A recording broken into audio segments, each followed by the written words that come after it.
moi c'est Marie Sébriand, je suis Customer Success Manager à la société Soundcharts. J'ai pour objectif d'accompagner tous nos utilisateurs dans la découverte de l'app, dans la compréhension de la donnée qu'on affiche. Je suis Dorian, cofondateur de Groover, une société qu'on a créée en février 2018 pour une plateforme qu'on a lancée en octobre 2018 et je suis en charge de toute la partie business, opération, marketing, musique. Alors Groover, c'est une plateforme qui aide les musiciens à entrer en contact facilement avec des médias, radios, labels, professionnels de la musique de leur choix, avec le but de leur garantir que quand ils envoient leurs morceaux, les personnes en face écoutent leurs morceaux et leur répondent. Nous, Soundcharts, on est une plateforme de monitoring pour les professionnels de la musique, de l'industrie musicale. On recense plusieurs sources comme Spotify, YouTube, Deezer, Instagram aussi, les réseaux sociaux.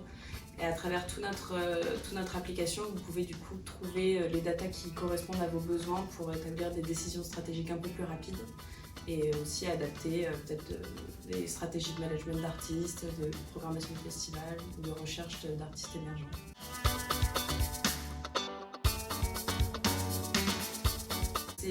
C'est notre CEO David Weisfeld qui a créé Soundcharts en 2016. David, lui, il est rentré en 2004 à Universal Music France. Et en fait, c'est à l'issue de son expérience où il s'est rendu compte que la data dans la musique était encore très peu utilisée. Et en fait, on pouvait faire des décisions de dingue en l'ayant. Alors quand on s'est rencontrés, Jonas, Raphaël, Romain et moi, donc on savait qu'il y avait un problème de connexion entre artistes et pros.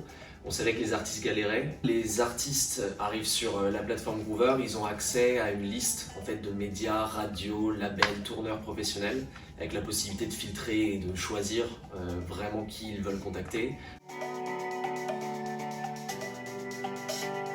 Par souscription mensuelle ou annuelle. Les artistes payent 2 € par contact. 1 € en fait va à l'influenceur, média, radio, label qui écoute le morceau. Et Groover, on garde 1 € en commission.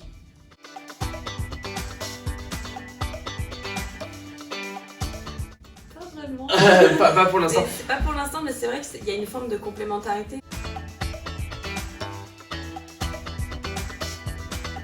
En tant que Customer Success, j'ai essayé de faire un suivi encore plus rapproché que possible. La data, à ce moment-là, c'était un peu ce qui restait. C'est peut-être le moment de se dire la data, ça peut être méga utile en fait. Au niveau de l'activité, Groover, ouais, ça a pas mal marché en fait pendant le confinement. Ce qui restait aux artistes pour essayer de se faire connaître, c'était vraiment en ligne.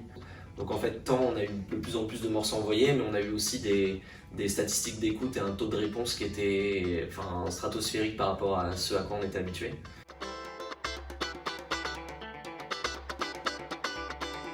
On a décidé de parler justement de la transformation digitale comme une stratégie de survie pour les artistes pendant le Covid-19. Justement, le digital, finalement, c'était un petit peu la bouée de sauvetage pendant ce confinement. Aussi des évolutions qu'il y a eu typiquement avec les live streams, ce genre de choses qui peuvent être des nouvelles manières pour les artistes de s'exprimer, même si c'est mon avis, mais je pense que c'est l'avis de beaucoup de personnes dans la musique, que ça reste en fait un pansement sur une très grande plaie, en fait, le fait de pouvoir faire des live streams et de ne pas pouvoir faire de concerts et de ne pas pouvoir exploiter son projet autrement. À Soundcharts, on a plein de projets, des nouvelles fonctionnalités à venir. On va mettre en place la première version de notre algorithme de recommandation. On va être capable de lui recommander des contacts intéressants pour lui.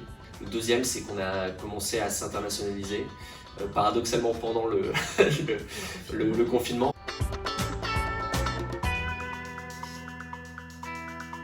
Celui qui m'avait demandé, où je lui dis il faudrait qu'en fait tu mettes le lien de ta vidéo YouTube. Il dit le lien, c'est quoi le lien? Il m'écrit youtube.com. Je lui dis le lien de ton morceau, tu vois ce qu'il y a dans la barre en haut. Et le mec, au lieu de me faire un copier-coller du lien, il a recopié. Et du coup il a recopié tout tube. Donc c'est un truc, c'est du génie.